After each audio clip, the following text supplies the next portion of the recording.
everybody, how's it going? This is Just Riffin with Jules, Leyhe, a show where we talk about guitar techniques, tones, and get tips from some of my favorite guitar players on the scene today. Today's video is about becoming a slide guitar master. I have a very special guest, the one and only Dylan Adams. You might know Dylan from seeing him on Rhett Scholl's channel. He's done some really kick-ass live-to-tape videos. He does some just incredible slide work on some Pink Floyd and Led Zeppelin. And you might know him from his own band called Smokestack. They're a very Allman Brothers influenced band. And so anyway, without further ado, Dylan, thank you so much for being here today. How's it going? Doing great, man. Thanks so much for having me. It's an honor to be here. And thanks for all the kind words too, man. Oh, yeah, I mean, all deserved. I think we've been friends now for a couple of years. I remember seeing some of your earlier clips where it was just like, I think the first clip of yours that I kind of remember seeing in the way that I met you and was introduced to you online, I'm pretty sure it was like a machine gun style jam. Yep. That was one of my like early ones that kind of like went I wouldn't say viral, but got a little bit more views than my typical videos. So man, long time ago. That was a long time ago. A lot has changed since then, that's for sure. Yeah, man, I think that's been more than 2 years actually. It's which is just crazy to think about. But yeah, absolutely. Well, it's great to have you on today, and I want to pick your brain. I have a lot of questions, but I want to start. It's funny because I found that slide guitar I love it right now. It's definitely, I feel like it's a hot guitar topic, or, a lot of people are discovering slide. There are a lot of great slide players on the scene these days.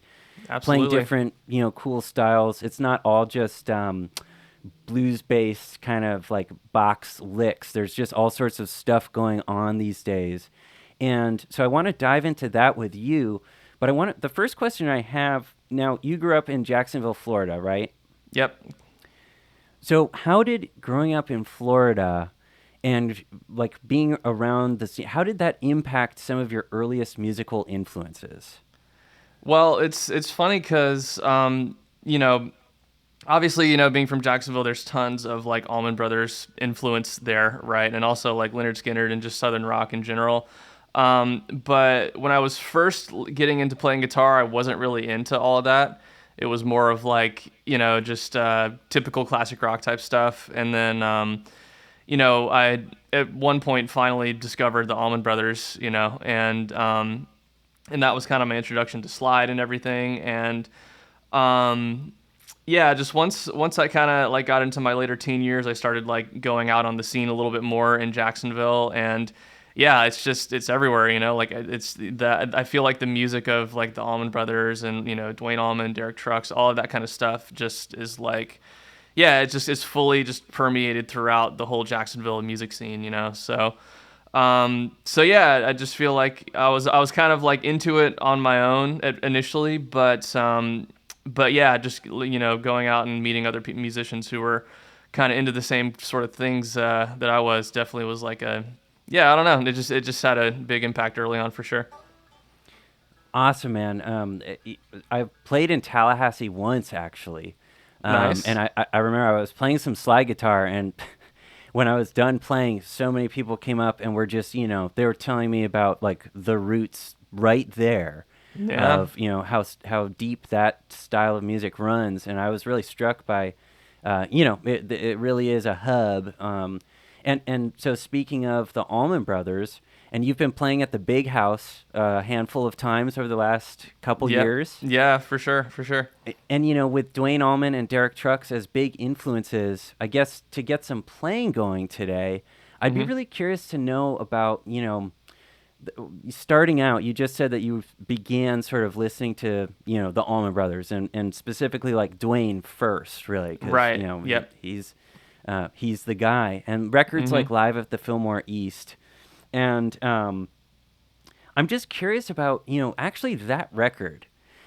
How has that record changed in your life? How has it changed as far as like maybe being something that you listened to as a kid and just kind of are in awe of for certain reasons and certain ways? And then now that you've been playing professionally for however many years and you've developed your own sound and are obviously continuing to develop your own sound, how does something like an important record, like Live at Filmore East, and certain tracks like Statesboro Blues, like this sort of Right. these sort of like really important pieces of music. Can you talk about learning those and how it's sort of affected and impacted your playing and just that sort of like relationship that you develop with music like this and how it's changed over the years? Yeah, for sure. That's something I think about all the time with this record in particular because like Fillmore East is the most important record for me. Like it's my biggest influence. It's my favorite album of all time. Like, yeah, it's like I can't overstate the impact that it's had on me as a musician. And I would say, in the beginning, when I was first getting into this stuff, which was, I was probably around like 14 or so, was when I first kind of really started getting into it. My dad is a huge Allman Brothers fan, and so he always had the records playing and, had the stuff around the house. But I didn't really fully get into it until, like, I don't know, for some reason it just clicked, like when I was around 14 or 15. But anyways, so when I first got into it, it was Statesboro Blues, and it was just Dwayne Slide playing, that really just grabbed me. Like, just, I'd heard it before, but for some reason, just hearing his slide solo and everything, just, I don't know. It just, like, the second that I'd heard it, I had to learn how to do that, just immediately when I heard the.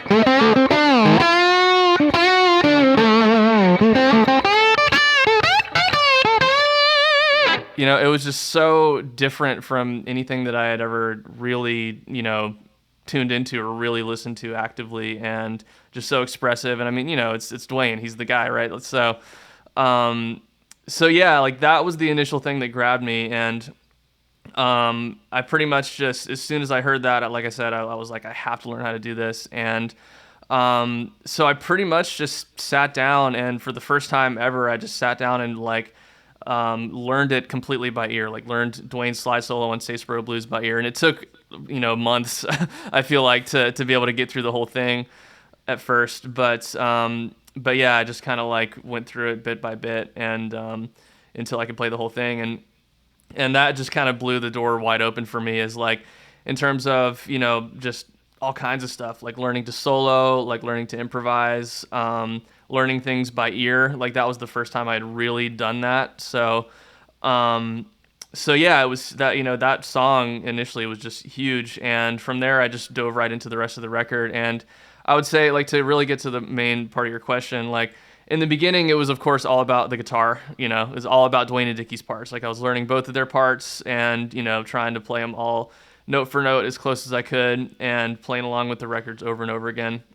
And I think that had a huge impact on, again, just my ability to solo and improvise and things like that. But so yeah, for the first like few years, it was really, really about just the guitar playing mostly, But as I've gotten older, and the more I've listened to that album, I would say like I have picked up more and more on just the band overall, like, each of the members individually, but also just how much of a unit they were. And like now when I listen to it, I mean, I'm obviously still listening to the guitars and like digging the guitars and stuff on that record, but like I almost am more in awe of like their dynamics and their tightness and like the intensity that they had and stuff like that, and just the moments that they create and the interplay. And it's almost more about like the band kind of stuff now for me now, more so than just the guitar. So and I could go on all day about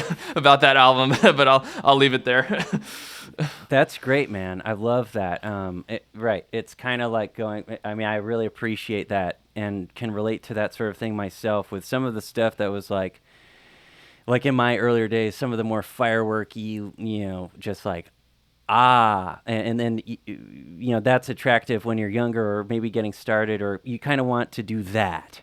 Mm-hmm. And then later on you realize, oh, wow, actually, like, these voicings that the keyboard player is playing or something, like the sum of the parts is actually the thing that I'm chasing more than that one bright, shiny object that's, really maybe still really cool or whatever, but it's just the Yeah, depth yeah. of what you care about sort of changes over the years.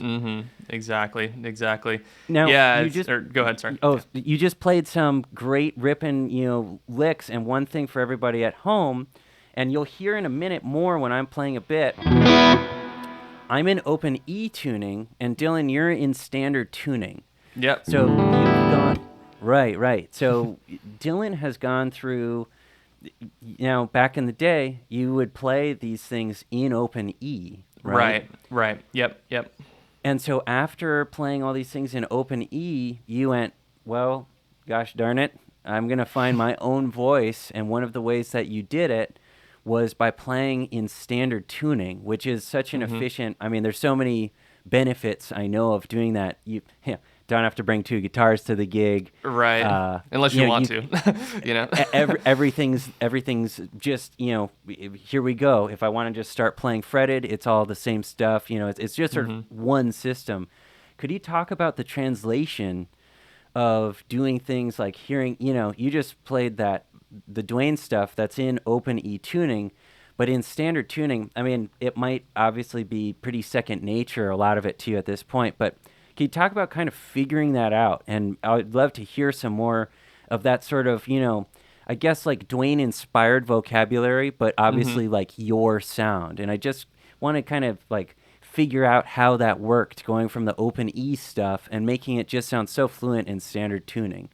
Yeah, for sure. So yeah, I mean, like you said, I started out with the, just playing slide in general, but especially the, the Dwayne stuff. I started out playing it in open E, just because, like I said, I wanted to sound just like Dwayne at that time, you know what I mean? So I wanted to do everything he was doing. And yeah, so for years I was a open E guy for slide and then standard for non-slide, and I would switch guitars and everything. And, yeah, at a certain point, I just kind of it was a combination of like pretty much like you just said, wanting to find my own voice, but also feeling like I wanted a little bit more versatility out of the guitar, like not needing to switch guitars or not needing to, dedicate my life to learning how to play without the slide in open tunings, right? Because I feel like in order to really do that, you have to like really, really focus on it. And spend a lot of time like working everything out, like, how to be a full, like well-rounded, versatile guitarist in open tuning, like a Derek Trucks or a Joey Landreth kind of thing. And I was going down that road for a little while, but after a certain point, I was just kind of like, I don't think that's me, like I want to try to find like something else. So yeah, and then once I actually made that switch, I would say, because there's a few different ways when you're playing that like Dwayne influenced stuff specifically. There are different ways you can do it. Like the way that I think most people are initially familiar with, getting that sound in standard is kind of like the Warren Haynes sort of method is what I would call it, where you're really basing everything out of that major triad that's on the D, G, and B strings, right? So like say we're doing Statesboro, you would be really based out of this like 7th fret kind of area right here, and doing this kind of thing, right? So like, right, so like that's the kind of thing that Warren Haynes does a lot, and that's amazing, and that's a great way to get that open tuning style sound, and especially if you want to get like, because when you're playing in open tuning, a part of the sound is like kind of letting the strings ring together a little bit and kind of have a little bit of that like that kind of thing going on. So that was kind of the first way that I was like, looking at it, because that's kind of what had been done before and what I had heard before and stuff.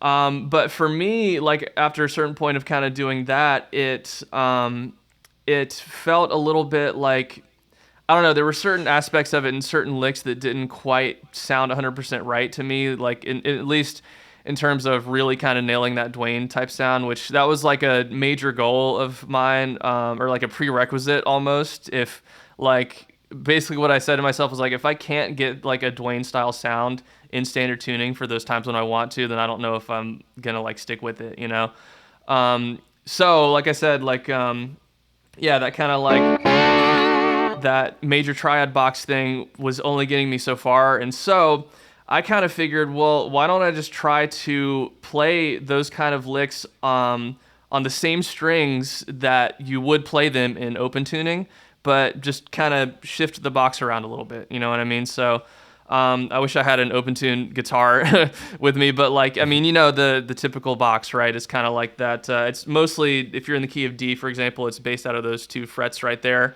You know? I can actually demonstrate that super quick. Yeah, So like that pentatonic kind of thing. I'm in open E, everybody. So 10th fret would be the key of D.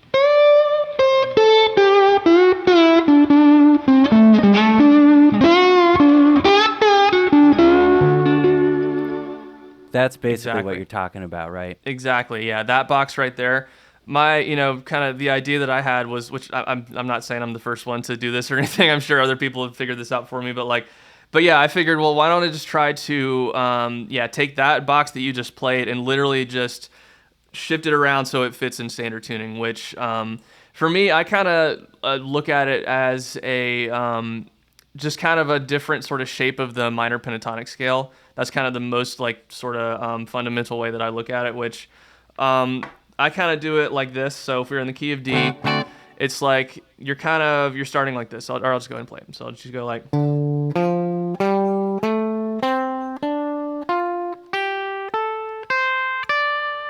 Right. So you're kind of starting out in this, I don't know, I guess you'd maybe call that fourth position, I guess. I'm really bad with the position names, but yeah, so you kind of start out down here and then you slide up to your first position and then, or actually wait, and then you kind of jump back here to finish out the scale, right? Instead of going, or you're kind of combining those two shapes, right? And for me, like why that works is, again, if you're doing this kind of thing, like, again, it lets you play the licks pretty much in the exact same way you would in open tunings. It's just a little more spread out. You know what I mean? Like it's like when you're doing the, you just kind of have to jump up 2 frets higher in order to get that thing going. But it's still, to me, it gets you a little bit closer to that kind of more authentic sort of open E sound. You know, once you kind of get the hang of that little bit larger jump there, you know what I mean? Because when you're in open tuning or specifically open E, like you just demonstrated, everything is just kind of like right there. Of course, you can, you know, do more complex stuff and jump outside of that, but that, you know, Elmore James Dwayne box is mostly just in that little 2 fret thing there. So when you're switching to, you know, when you're trying to recreate that in standard tuning, it can be a little bit like, it can feel a little bit strange because you're having to jump further with the slide, right? But once you get the hang of it, to me, it gets closer to that type of sound than just only staying down here in that kind of D major, you know, or whatever key it is, but like that kind of major triad box. So that's kind of like, once I figured that out, that's when I really was like, okay, I think this is something that I can like really, you know, dive into and kind of stick with, because I was finding that with enough practice, I could get that. Right, I could get that type of sound using that sort of scale shape. So yeah, that's kind of how I approached it, I would say, with specifically getting the Dwayne type thing in standard tuning. That's awesome, man. Wow. And right, just that sort of way of playing more like horizontally instead of vertically, I guess, right? Or, you know, across the fretboard this way, and not just shredding your little, you know, you can really turn your brain off and just go.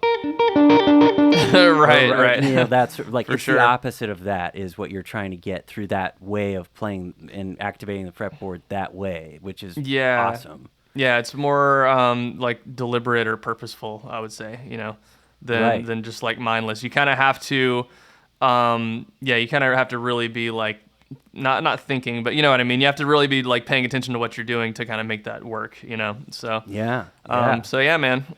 That's thanks for such a great, you know, that's just a lot of insight into your playing for sure right there. Because I really do feel like one of the coolest things, one of my favorite parts of your playing is clearly being influenced by Dwayne Allman and Derek Trucks, but clearly having your own spin and your own voice in there. It's just taking what they did and then putting your own spin on it, which is such a great, you know, as cool as it is to be a Stevie Ray Vaughan, and Right. there are a lot of people. It's funny. I really do think everything's cool. Like being in a cover band where you play everything note for note. Mm-hmm. That's totally cool. If you're in a Yeah, I band and agree. you do I your own agree. spin on it, guess what? I'm not here to tell anybody that that's better or whatever. But just Mm-hmm. being an artist in pursuit of their own sound and pursuing this thing as you are, I really appreciate that about your playing. So it's really Oh, cool to get a little insight into that.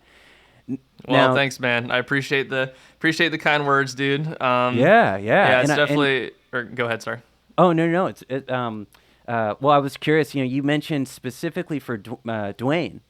Are there Mm-hmm. any sort of differences with the sort of Derek Trucks influence? Like, is that a different sort of mindset, or some physically different things going on? Or Well, it's I would say yes and no. So when it comes to playing like the Derek stuff in standard, it's interesting because I feel like Derek has, if you really were boiling it down to like the in its simplest terms, like Derek kind of has two main ways that he's playing slide, and the first way is kind of the like box position type thing, right? Which of course he's doing it in a more like technically advanced way than sort of Dwayne, but he's still using that same kind of box that like Dwayne or Elmore would use. So there's that, factor, and then there is the like single note horizontal playing factor, right? And so for the first one, for the more positional thing, it's kind of for me, it's basically the same as like the Dwayne stuff, right? Like if I'm trying to like sort of do a Derek style thing in standard tuning and it's in that positional thing, then I'm still kind of thinking of it in that same scale shape as before. It's just just kind of the muscle memory of doing the Derek style thing of say like a like that kind of thing versus a right. So that would be more of a Dwayne thing, but it's all in that same area, right? So I would say for that type of stuff, it's basically it's like I kind of approach it the same as the Dwayne stuff, right? And then but it does have that difference of again being a little bit more spread out, and so there are certain things that you can't do quite as well, like say if you're doing like or any time that he does like a where he's got two notes going at once, the only way to do that in standard is you have to like tilt the slide, and it can work in a pinch, but it can be a little hairy sounding, like or whatever. So anyway, so you're always going to be a little bit limited if you're really trying to nail that thing, but still, that's kind of how I would approach it for that stuff. And then for the single note stuff, I would say it's very similar to playing that style of thing in open E tuning. So like this sort of thing, like that kind of stuff. For me, it's pretty much the same. It's just you have to kind of remap where the notes are on the neck a little bit, but like the approach is pretty much the same. And so I feel like in a way, Derek's playing is almost easier to emulate in standard tuning. Especially if you focus on that, that kind of thing, like the single note horizontal playing, because it doesn't really matter what tuning you're in for that kind of stuff. You can pretty much be in any tuning, and as long as you have a good sense of, like you're mapping out your scales going this way on each string for whatever tuning it is, then it's all the same, So, right, so right. that's how I think of it, I would say. Cool, man. That's awesome, and just really interesting because right. There's kind of like one tree, and we're talking about a few apples that have fallen different lengths from the tree, and like we're really getting in the nooks and crannies. The apples being you, Derek and Right. Dwayne, and just really cool to get some of that insight. I really appreciate that. And so along those lines, and just this is like another sort of in this vein. I'm going to play for just a sec, and I'm going to keep it in the key of D. I'm going to use one of the things that, if anybody out there is familiar with my playing at all, you'll hear something that I do. I might overdo it, I don't know. It's a fine line of overdoing it and not doing. When you have signature things, if you do them all the time, it can be a bit much. But I'm going to just play Yeah, I for a think sec. we all have those kind of things for we, sure. all, we all do, for sure. Yeah. So here's some blues, and I'm in open E, but I'm in the key of D, and I'm going to play some of those sort of vocal lines that Dylan was just playing, But I'm going to use my little thing. I'll see if you guys out there know what it is before I reveal what it is. But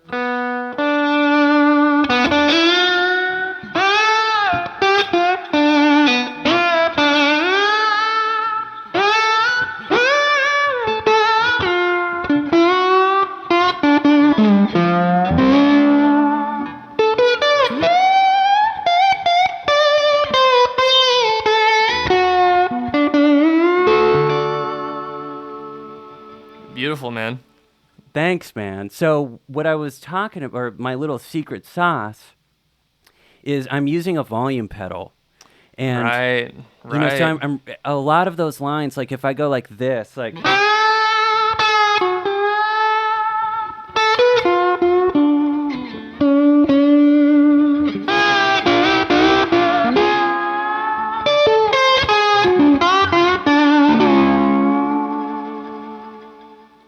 I'm really exercising the volume pedal so that every single every single note gets a little bit of a different amount of attention with the volume amount of gain. You know, you can go like what I like to do with it is things like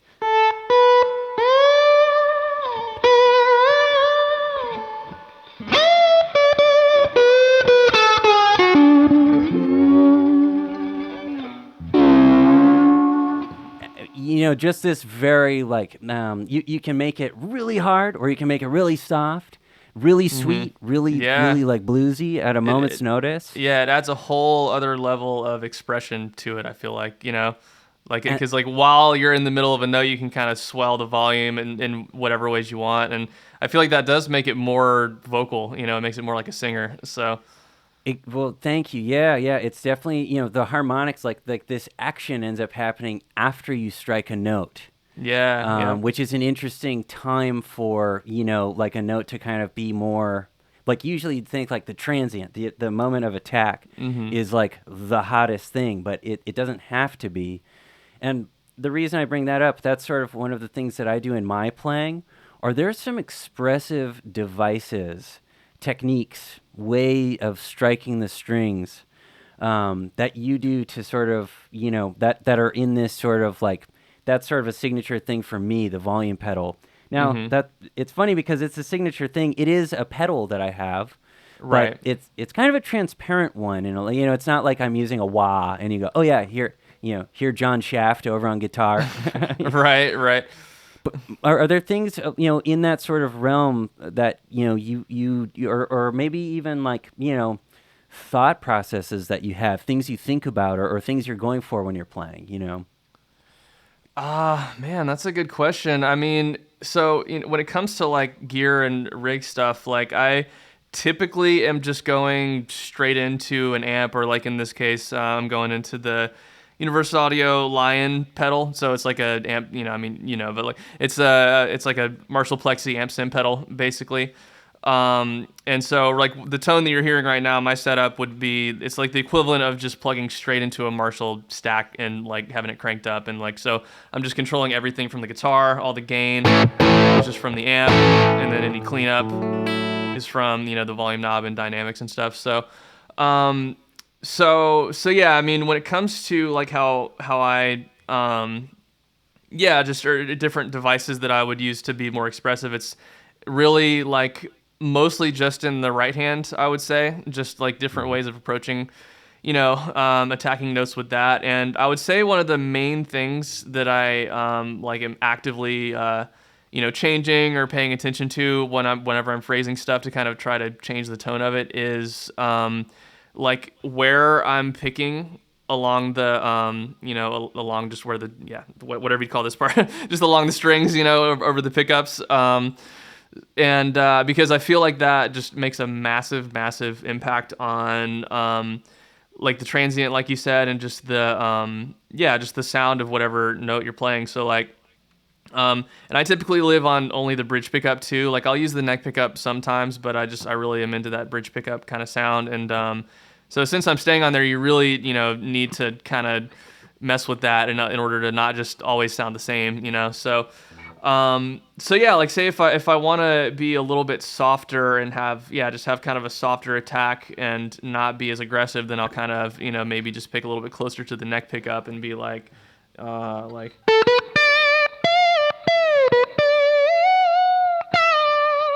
But then if I want to really dig into it and kind of have more of an aggressive, like crying sort of thing, then I'll move my hand back, over the bridge pickup, and then it really gets that like.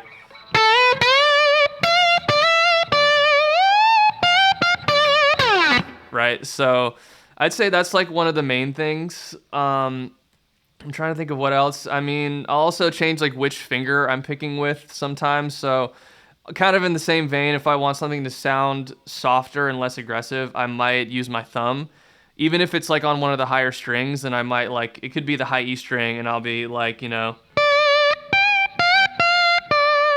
I'll use my thumb to grab it. I hope you can see it. I don't know if it's if you can see it on the screen there, but yeah, and then like if I want it to be more aggressive, then I might strike it with my middle or index finger or something. So yeah, I mean, I would say mostly that, and just like just kind of really being very in tune with and aware of like my volume controls on my guitar at all times, like not always having it on 10, and really kind of like, yeah, tuning the volume on my guitar for whatever, like, just the overall dynamic level of where I'm at in the solo, which I guess is kind of similar to what you're doing, but you're like going more like really in the moment of like every note has its own kind of personality to it. So yeah, I'd say that those are kind of the main things, but like I think the volume pedal thing that you do is really, really cool and really expressive, and you're super good at working it, because like anytime I've tried to use one, it's like, for me, it's like trying to like, rub your stomach and pat your head kind of thing. Like I can't, like it's just too much going on. And so yeah, that's like a really cool kind of signature thing that I feel like you've developed. So I'm curious, like how did you kind of land on that? Like what like inspired you to like like pursue that thing? Well, thank you for that. I appreciate it. And just to wrap up what you were just saying, like the big point I think would be like, for you, it's all analog. Mm-hmm.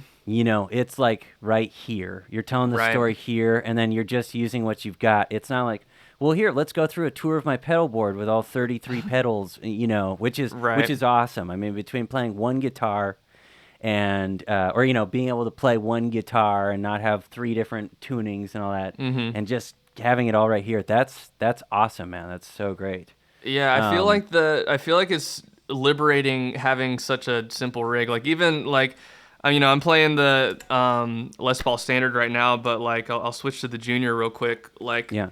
I feel like my perfect rig is like pretty much what I'm doing right now, but just having a one pickup guitar. You know what I mean? Just keeping it as minimal as possible.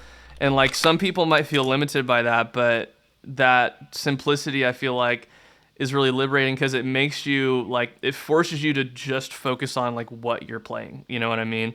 Like it, and there's nothing wrong with using pedals or anything like that. And there are guys like slide guys like Joey Landreth, Ariel Posen, who have the spaceship cockpit pedal boards and stuff, and they do amazing things with it.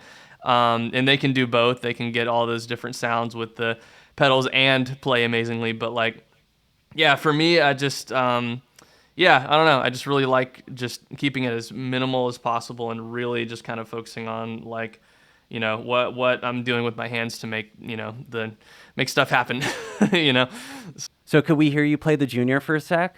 Yeah, for sure.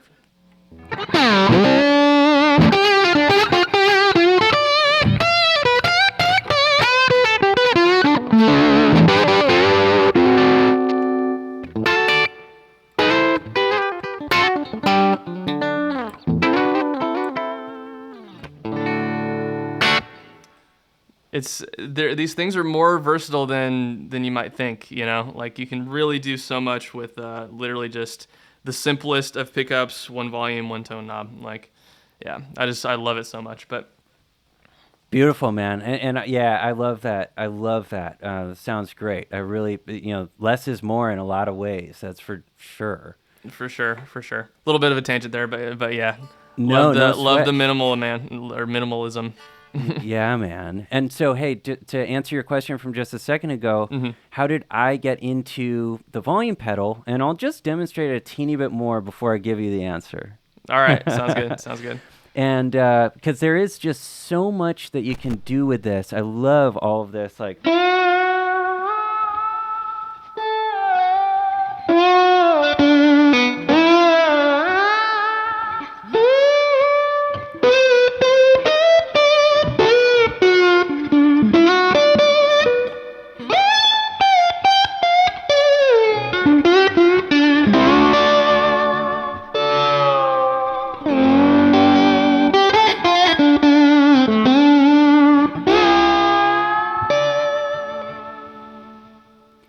that Awesome, man. stuff to me really came from studying at Berkeley with David Tronzo, Nice, nice. who I know is somebody that we both have in our past of musical mentors and actual right. teachers. That's right. Yeah, and Tronzo did.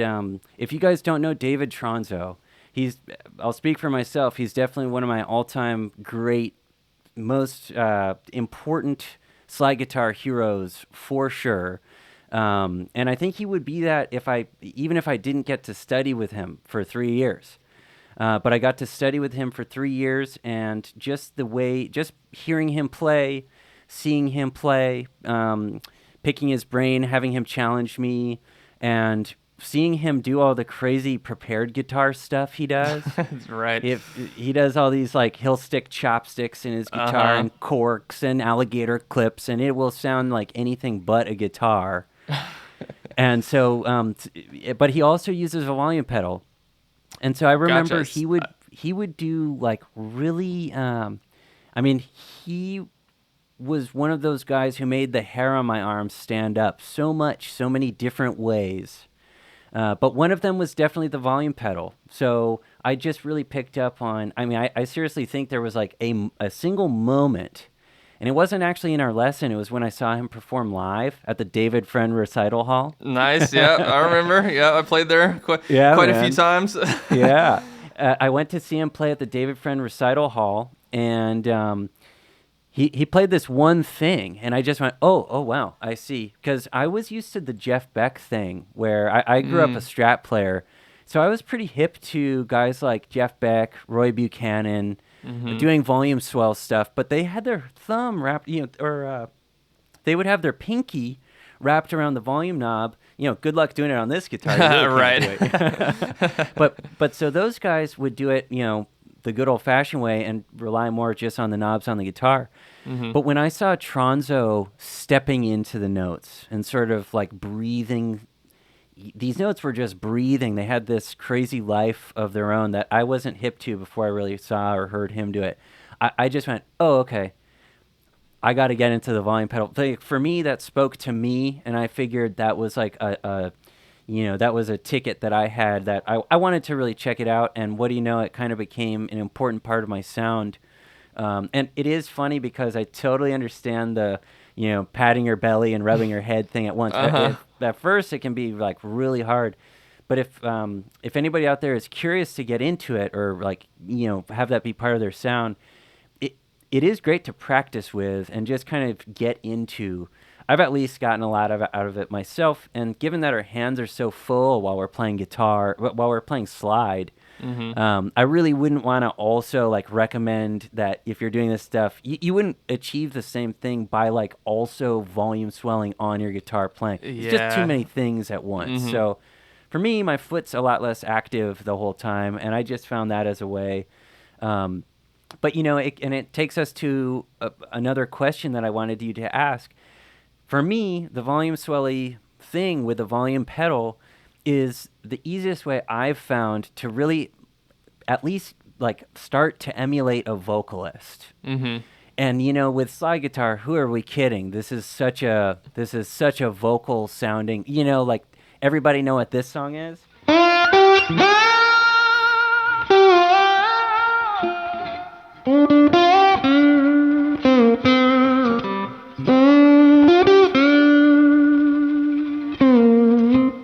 Right. right, like a Dude, change is that's going to so come. funny. Sorry to interrupt. That's so Yeah, funny yeah, that yeah. you played that. Me and my wife have been on a Sam Cooke kick for the last few days, and that's like one of her favorite songs of all time. So I'm going to tell her that you played that.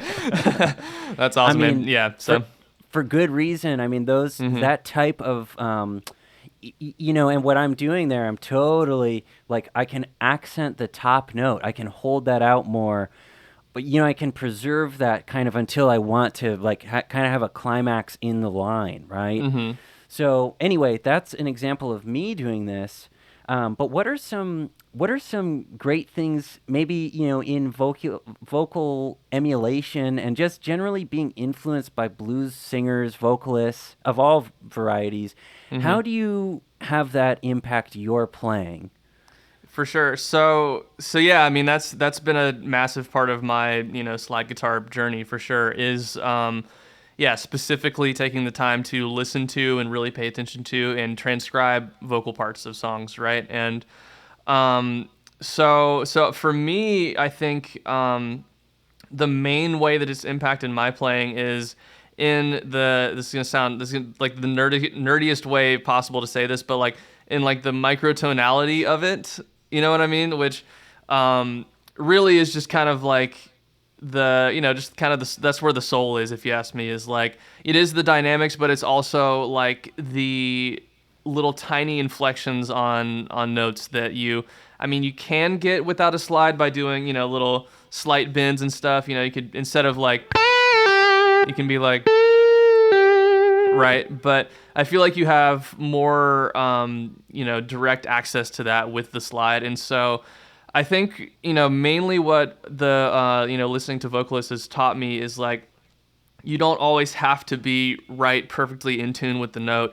A lot of times it's way more impactful and expressive and soulful to intentionally be a little bit off of it. You know what I mean?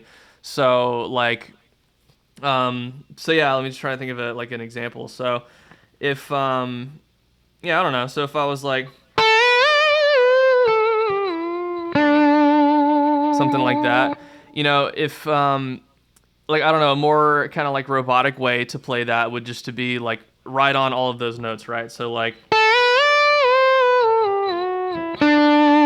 right? And that doesn't sound bad, but it's kind of missing something. And so I feel like, say on this part, that like maybe not quite going all the way up to that C note or that flat 7, you know what I mean? Not going all the way up there, instead going like, you know what I mean? It just gives it a little extra, just something. And then same thing when you get down here, like instead of going, you might go like mostly up to that major third there. That's I don't even know that F sharp. But you could go, but if you go just like maybe a little bit shy of it, it just has a little bit more just kind of personality to it, a little bit more feeling, and so yeah, I feel like that's something that really is has just like made its way into my playing. And not only when I'm doing those kind of like vocal sounding lines, like it's something that I'm always kind of playing with and messing with, just in any kind of like licks or phrases or whatever that I come up with. It's like I'm always kind of trying to figure out like the most expressive way to kind of play that, to just inflect whatever lick it is that I'm doing, So I'd say that's kind of the main thing from vocalists that I've gotten for sure, and just phrasing too. But yeah. I love that. It's funny. That might be kind of a surprising. Well, I just really love that answer, and that's something that I absolutely, that like, like I mentioned, Tronzo making the hair on my arm raise, Mhm. and another thing for me, exactly just what you were doing, and like same thing, like key of D.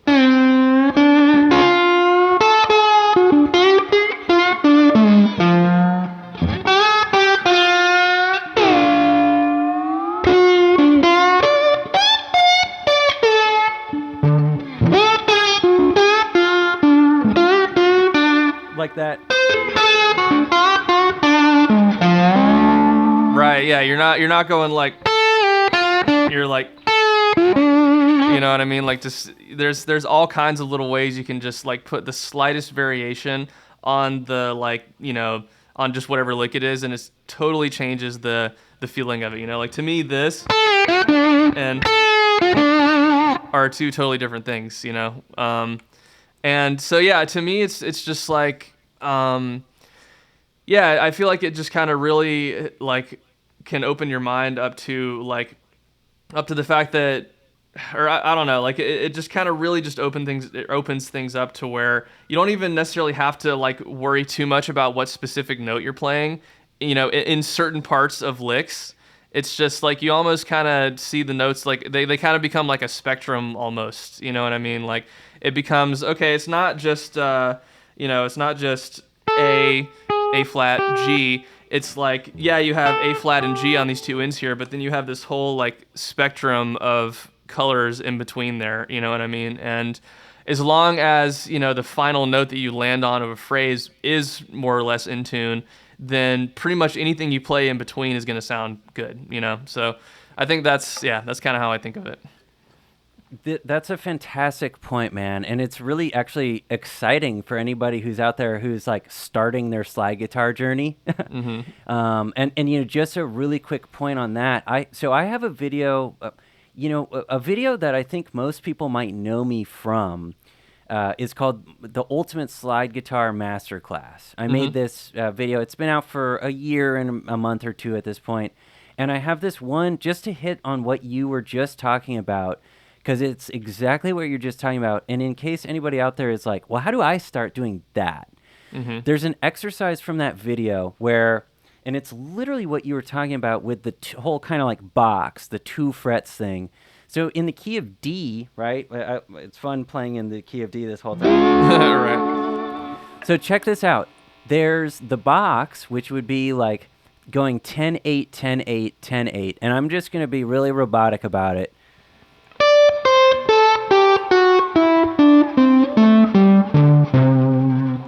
So that's our kind of like, that's like the most square, literally what it is. But experiment with everything. There's so much vocabulary by going.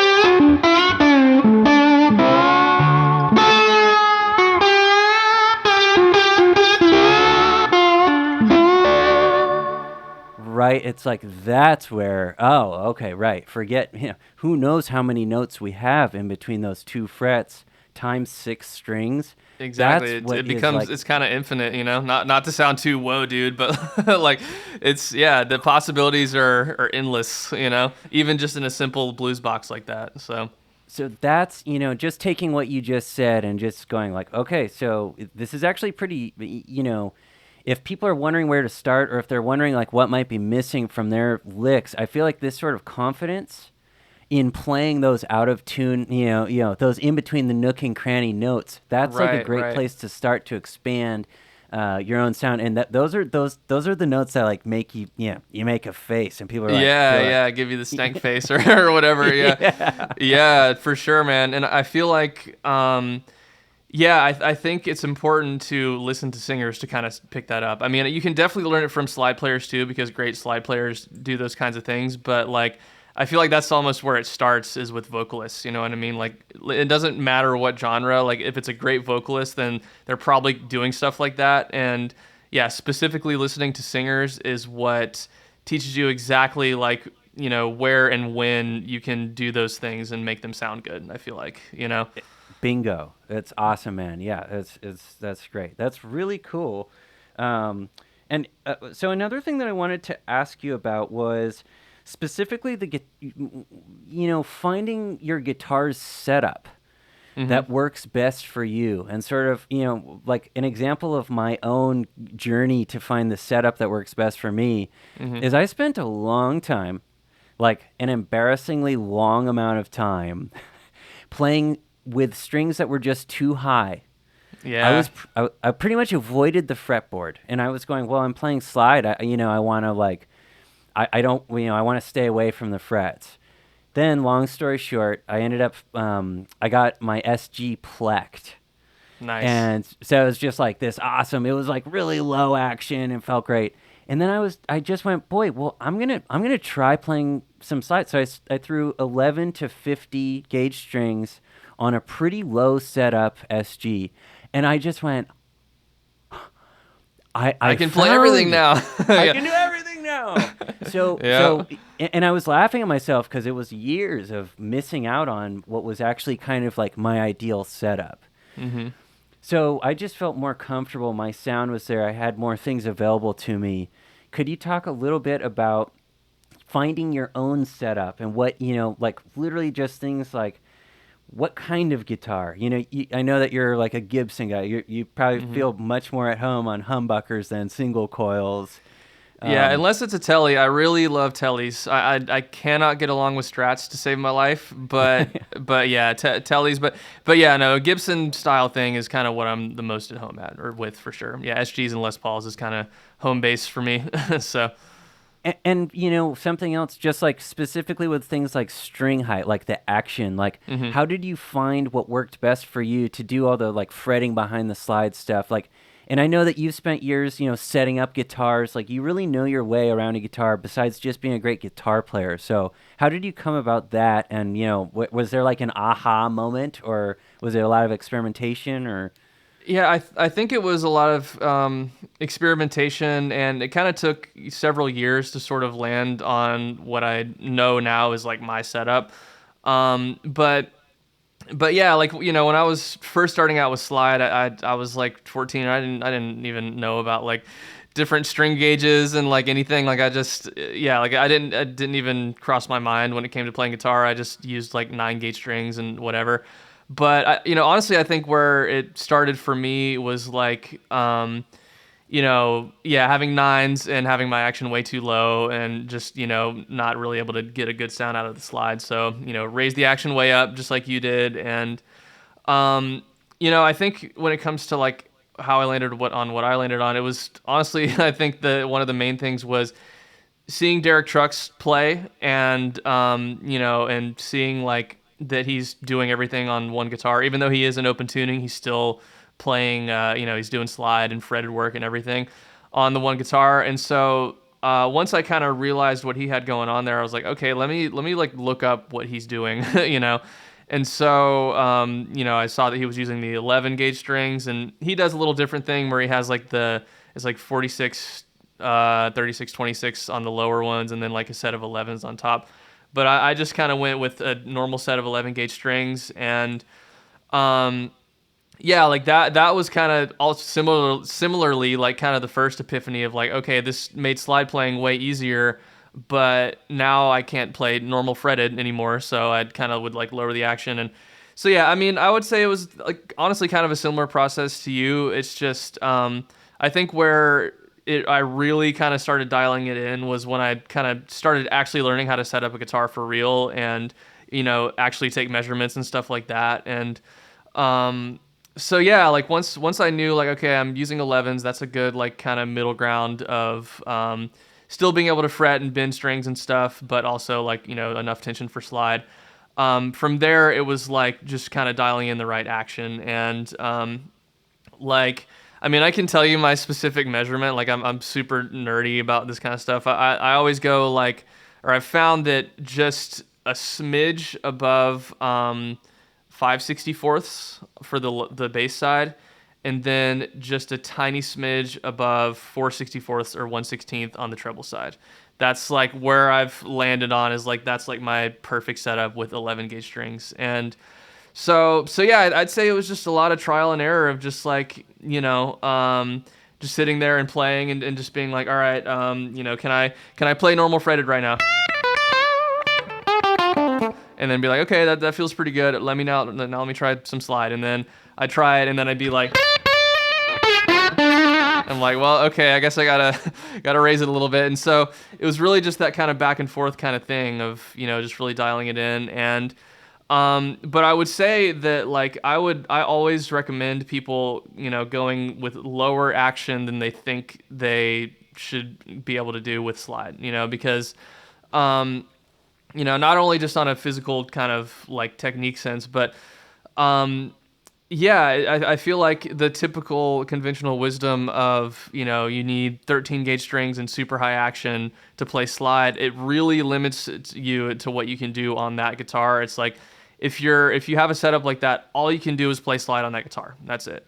And I feel like, and it just kind of makes it like more of a gimmick party trick type thing. Like if that's how your guitar's set up and that's the only way you play slide, you're probably a lot more likely to only really do the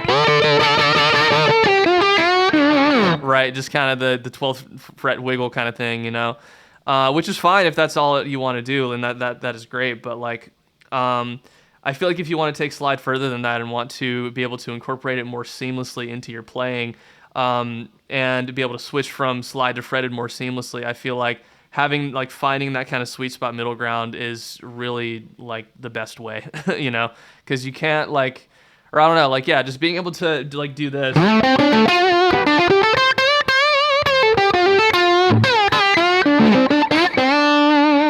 Right? Like being able to just switch like that, which, it takes some practice, but being able to do that is just so much more just freeing, and it just opens up so many more possibilities, so yeah, I think it really is just about like kind of experimenting and, just trying different stuff and really just dialing it in over time to kind of be able to do that sort of thing.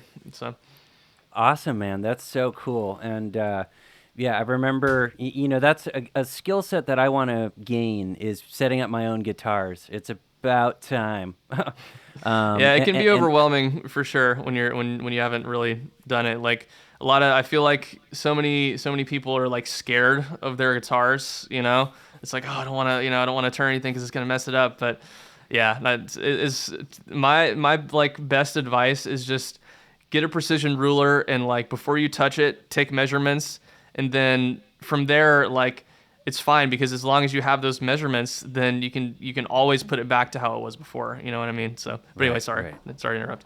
no, that's great. And I mean, that's encouraging. That's something I admire that about you and about people like you where, it's like, oh yeah, check this guitar out. I made it, and I'm like, well, I want to make my own guitar. That's cool. I'm not doing that. Yeah, man. It's just, like I've always had that kind of like, along with, music and playing guitar, I've always been a tinkerer and just always like just modded guitars and just like, I like that aspect of it too. I think I got that from my dad because he's really good with his hands and stuff. And, so yeah, like, I think, that helps kind of having that like background of like already enjoying that kind of thing. But yeah, if you just, just do some research on the internet, there's tons of YouTube videos out there of like, just how to do a basic setup. I'm probably going to do one here soon. Actually, I've been meaning to make like a setup video, and yeah, like it's really, it's less scary than you think it is. Like you just gotta like just take measurements. That's really all it is. So Cool, man. Well, I'll keep my eyes peeled for that video. That sounds great. I mean, I'd love to check that out and get started that way. I mean, I can only imagine, your connection with the guitar gets that much more thorough and deep, and you really know, yeah, that's awesome. I agree, man. Yeah, absolutely. Yeah, like I feel like yeah, it really helps you. Like, I think it's really important to know your instrument. I mean, you don't have to be a setup master. You don't have to like, level and crown your frets or do your own refrets or anything like that. But like, just being able to like know what works for you setup wise, I think really just tunes you into your instrument way more. So, so yeah, I think more people should do that. They should like learn their instrument, not just playing their instrument, but like how it works. I think it's an important factor for sure. Totally, man. No, that's great. I really appreciate that, and that's on my to-do list for myself. So I'm now gonna get to it. For sure. And hey, we're kind of rounding third, headed for home. We've got time for one more question here. Sweet. So my last question for you is, I'm wondering if there are any sort of lesser-known slide guitar players out there that would be really inspiring for people to check out, or that I should check out. And just people who you can kind of steer us to for some cool inspiration. For sure. The first one that popped into my head when you just said that was I'm gonna butcher his name. I really don't know how to say it right, but it's Lauer Jomets, I think is how you say it. It's spelled Laur and then Joamets. So Cool. if you haven't heard of him, he the first place that I heard him was on Sturgill Simpson's Meta Modern Sounds and Country Music record. He's playing all of the electric guitar on that, and he is just a monster. Like, he has the country chops down, but it's like that. It's a little bit more of a gritty kind of thing. It's not your typical, like, super clean compressor telly kind of sound. It's like he has this really gnarly, raunchy thing, and plays he plays some slide on the record, and yeah, like, just look up Lauer Joe Metz. He's on Instagram, and there's YouTube videos of him out there playing and stuff. But yeah, his playing is really great, really tasteful. He does some of the fretting behind the slide stuff, and again, he has that kind of like a little country tinge to his playing, but he can also like rock at the same time, and really nice phrasing and stuff. So yeah, he's awesome. I would say both Aubrey Gent and AJ Gent are both amazing. I feel like AJ is a little bit like, or he's got like a following on Instagram and stuff. Like, people know about him. If you don't know, he's a lap steel player, and he does amazing like vocal, kind of gospel, sacred steel type stuff. But his dad, Aubrey Gent, he's like the OG, and he honestly, if you listen to him, like, I feel like Derek Trucks had to have been listening to him when he was younger, because like so much of the phrasing and his style is like, it's like, dang, it sounds like Derek Trucks, Not to say Derek, like, he's obviously got his own thing going on, but like, but yeah, if you haven't checked out Aubrey Gent, like, definitely dig into him. Cause yeah, to me, like, outside of like vocalists, I feel like that's kind of the real, one of the main sources of like, this kind of stuff, there's like all of that kind of thing is like he was doing that way before like anyone was, I feel like, so, so yeah, those are the two that I can think of off the top of my head. But what about you? Because I feel like if I'm being honest, like, I'm not super like tuned into a lot of modern music, if that makes sense. Like, I'm really bad about putting in effort to like listen to newer artists. Like, I'm so bad about it. So if you have any recommendations too, like, they don't have to be new, but just in general, I would love to hear your recommendations also, man. Yeah, sure, man. Well, I love the guys that you mentioned, and one of the guys who I really admire right now, I'm pretty sure Stanley Bakshin. Yeah. Yes. Man, Stanley's a bad man. He is so makes good. it. He really has this distinct sound. Playing, it really sounds like a vocalist. He's really got that thing, that his touch.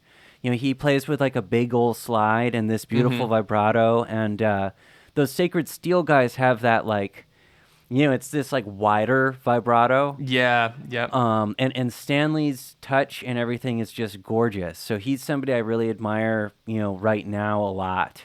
Yeah, same, man. Yeah, I've been following him for a long time. Like, and we've messaged on Instagram quite a bit, and yeah, I feel like his playing has a lot of that like R&B soul, like 90s, early 2000s, like R&B soul kind of vibe, like Erykah Badu, like man, I can't remember her name, but like, just that like female R&B vocalist kind of thing, where he's doing those really long runs, like, I'm probably gonna like mess this up, but he does a lot of that, like let me see, like the like that, like really long kind of lines. Yeah, like, man. he's super good at that kind of stuff. So anyway, yeah, Stanley's great. And just that, it's so cool to me because all that vocabulary, well, it's like major pentatonic bass, Yeah. Or minor pentatonic bass, but with all those little in between the nooks and crannies notes thrown in with those longer runs. It's like, theoretically it's not hard to wrap your head around, but physically, once you're on note 7 of a run like that, it's like, I mean, I'm really impressed by any of those guys. AJ Gent doing that stuff too with his That's lap true. steel for Yep. sure, Yep. And that's kind of a thing that it's funny. So I'm playing a Mavis right now by Mule Resophonic. I'm borrowing this guitar. However, I really want to get one of these one day, and Yeah, it's just they're cool awesome. They're awesome, man. I know you've probably got yours back there. Yeah. Yeah, man. And it's just cool borrowing this guitar, getting to know it, and you can absolutely do those vocal style runs on this thing. But I really like, for me, the SG, which is kind of my other, or like the Mule Caster. It's kind of interesting how those, to me at least, it's sort of like those vocal gospel, sort of softer, longer runs like that, the angelic sort of like gospel Right. R&B sound. It kind of happens for me more. It feels more at home on the SG. Yeah, yeah, because you So have that not full neck, like you have the whole entire thing, available right there, and I think something like the Mavis too, because it has that resonator cone, and specifically it's the biscuit style single cone. That guitar is all about like really sharp transient attack, and then like not a lot of sustain. totally. That's kind of the thing with that guitar. But like this is kind of like hard to do all that stuff on. But just for an yeah, example yeah. too, like let's see where this goes. But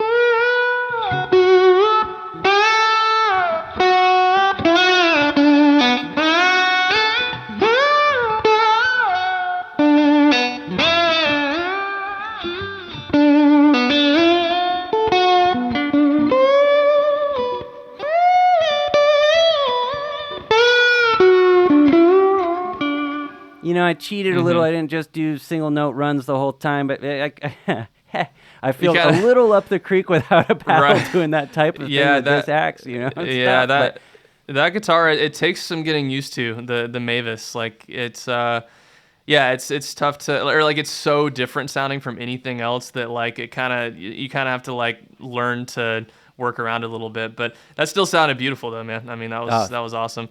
thanks, man. And not I'll be to sure. or I'll be sure to play in tune next time. no, that was amazing, man. But I mean, I know we're starting to go. We're getting a little long here, but one thing I wanted to bring up real quick with that type of thing, the single note lines, is like doing runs that are longer than 2 or 3 notes. I feel like it's such a challenge. Like I feel like that, because so say like doing this, right, like going right, like I'm not saying that that's easy, but like it's a lot more approachable to just go when there's 3 notes happening, right? But as soon as you add like a 4th or 5th note, and what I mean by that is like not intervals, but like the amount of notes. As soon as you start adding more notes to a run, it is just so much more difficult for some reason with slide. Like going like right, like doing that kind of like like that right there. I just totally screwed that up. Like doing runs like that is so challenging, and so whenever there are slide players who can do that kind of thing, it's like instant respect.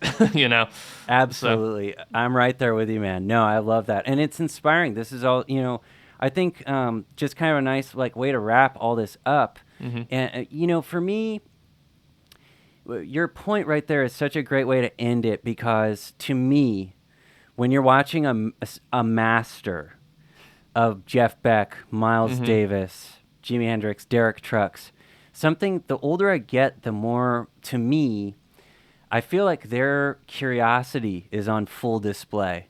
And they're not done working on whatever. They didn't finish years ago, and they're just at work, and when do they get done?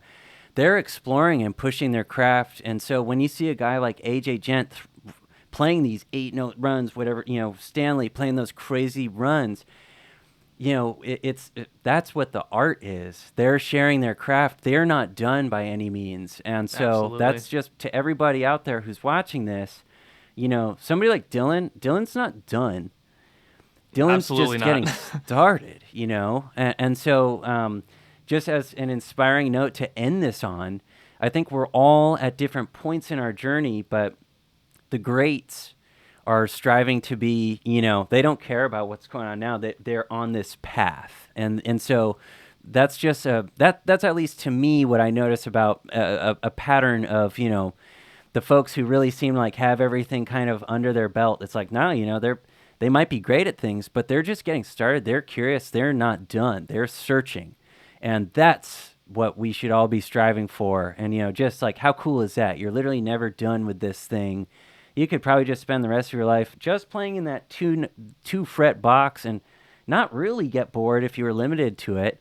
So, you know, just as a way of wrapping up this video, I hope that everybody got a ton out of this. Dylan, it's just been a blast to have you on. I really appreciate your time and, you know, letting me sort of pick your brain like that and ask you some questions and to hear you play. It's just great, man. Thank you so much. Dude, thank you. Thanks for having me, man. This has been really great, and we should definitely do this again. Love the slide hang, you know, love talking about all of the little nuances and details and stuff, and it's just great seeing you and getting to chat, man. So thanks for having me. Absolutely. Hey, everybody, that's Just Riffin featuring Dylan Adams. I'm Jules Leyhe. We'll catch you guys next time. Be sure to follow Dylan on Instagram, YouTube, all the socials, all that stuff. Go find him. There's so much great stuff. You won't regret it. I guarantee it. Thank you guys. We'll catch you next time. Take care, Dylan. Take care, man. See ya. Hey, how's it going, everybody? I'm Jules Leyhe. I'm thrilled to announce that my Derek Trucks Slide Guitar Masterclass is now available. This class is over 2 hours of in-depth study of Derek Trucks' greatest licks, his signature sounds. Everything that you're going to learn in this course is designed to make you a better player and ultimately make you sound more like yourself. I'm a Berklee College of Music graduate and a professional musician of the last 15 years. I've shared the stage with Buddy Guy, Jimmy Vaughn, Chris Kane, and a slew of other blues greats. They've taken me under their wing and have taught me so many things that I want to now share with you guys. Check the link in my bio or julesleyhemusic.com to get your Derek Trucks Slide Guitar Masterclass today.